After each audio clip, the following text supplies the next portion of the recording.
કે એ મેલની અંદર એક ઓયડી હતી, ઓયડી વાખેલી, સદાય માટે વાખેલી રે.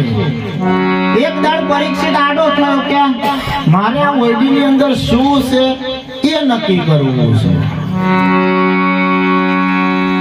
બધા એમ કે દાદા આ ઓયડીમાં એવું તે શું મેલ્યું, તમે કોઈ દાડ ખોલતા નહીં. મારે એ જોવું છે, મારે એ જાણવું છે. બહુ જ કરી, બહુ જ કરી, પણ કોઈ પાંચ પાંડવમાં કોઈએ એને આ રાજ કહ્યું નહીં કે આ ઓયડીની મય શું છે. હવે બનવાસી જો બન્યું એવું, એક દાડ પરીક્ષિતે આ ઓયડી ખોલી નાખી અને અંદર ગયો. અંદર ટેબલ ઉપર કપડું ઢોકેલું. આ કપડું એને ખસેડ્યું. કપડું ખસેડ્યું એટલે એ કપડાની નીચે મહારાજ મુંગટ હતો, જાજુ કશું હતું નહીં. હવે પરીક્ષિતે આ મુંગટ જોયો કે મોજ ના મોજ, પણ આ મુંગટમાં કઈક એવું છે. પરીક્ષિત એકલા ને મહારાજ આજે બધાને એક મુંગટ પહેર્યા છે.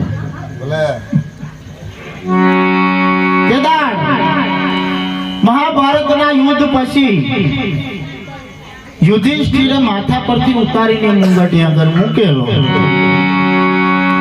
કારણ કે મહાભારતના યુદ્ધમાં જે ધમાસણ થયું છે, જે વાડકાપ થયો છે, એ આ માથાની અંદર, આ મુંગટની અંદર ભરેલો હતો. મહારાજ આ વાડકાપ થયેલું એ મુંગટ ઉતારીને મૂક્યો તો પરીક્ષિતે પાછો પહેર્યો.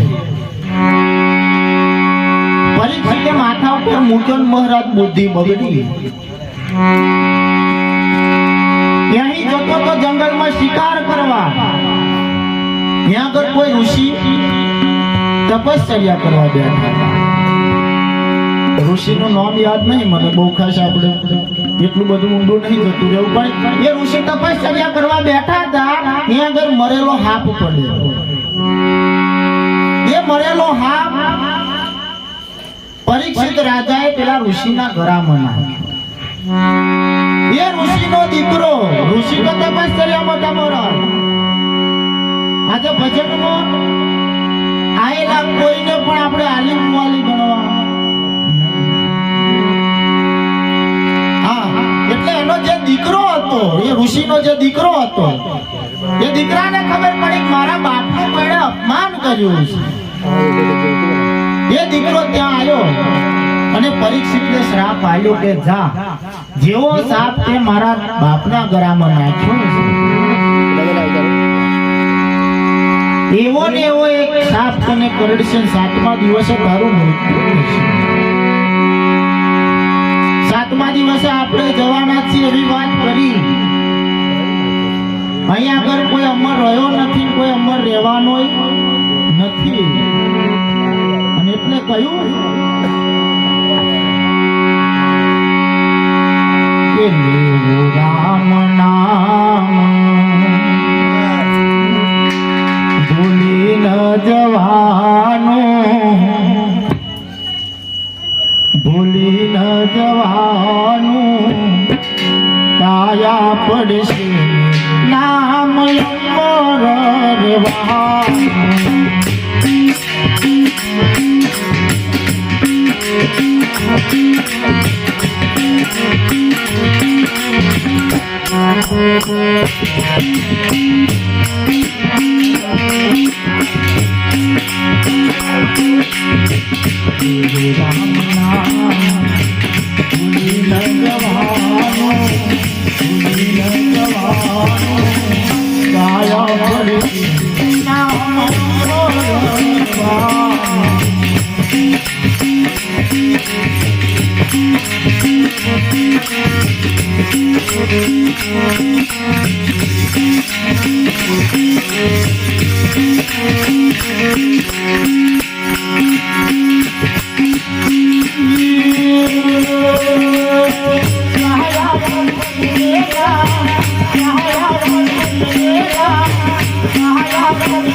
લેવું રામનું નામ,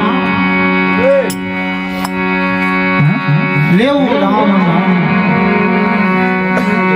અહીંયા આગળ કહ્યું છે કે કાયા પડવાની અને નો અમર રહેવાની. આજે આપણી વચ્ચે કદાચ પૂનમભાઈનો દેહ નથી મારા, પણ પૂનમભાઈના નામે આજ બધા ભેગા થયા છે. અહીંયા આગળ એ નામનો મહિમા છે. અને એટલે જ કોકણે કહ્યું કે નામ જેણે જોડ્યું અને જોડ્યું રે એવા એ તો વેદ ચાર ભણ્યો એવા નામ જેણે જોડ્યું ઓય આવો વેદ જેણે જોડ્યો. આપણે જ્યારે સ્કૂલમાં ભણતા હતા ને મારા, ત્યારે પ્રાર્થનાની શરૂઆત થતો પહેલો જય શ્રી નિહારમાં એક કડી ગવડાવતા હતા કે અસત્યો માહેતી પ્રભુ પરમ સત્ય તો લઈ જા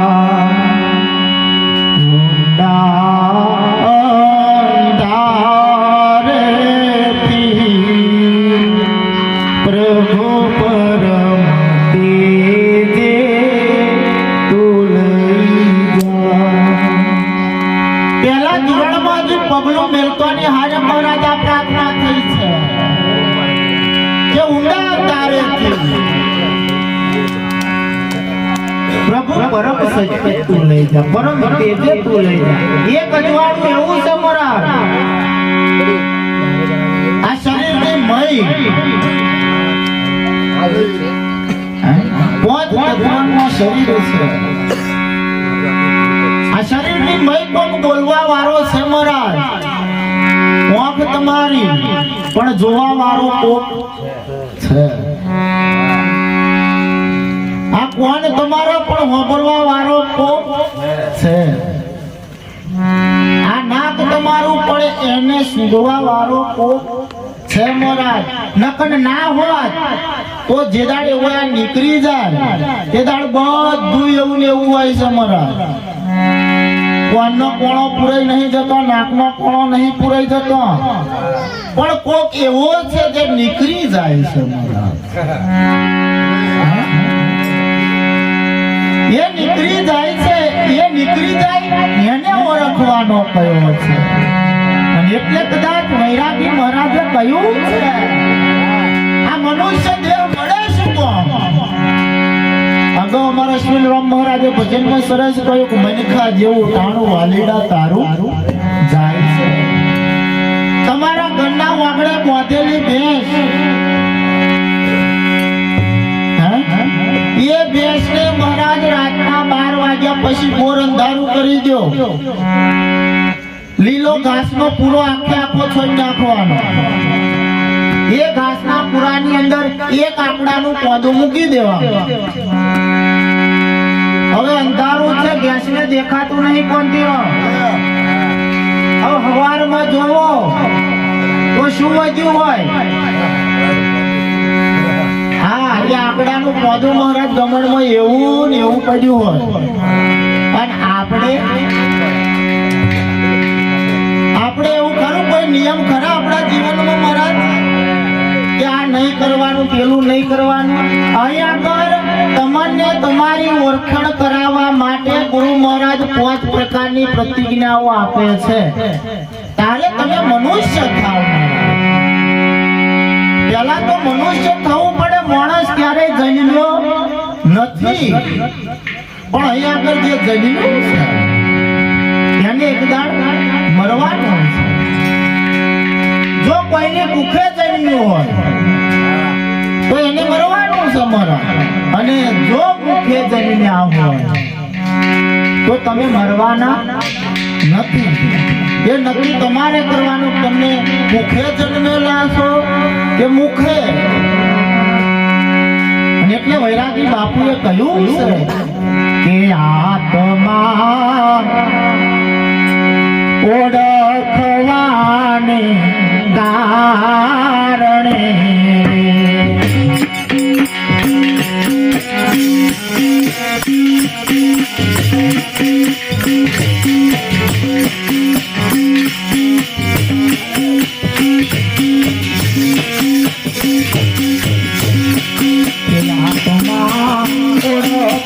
ઓળખવાને કારણે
Bye.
Thank you.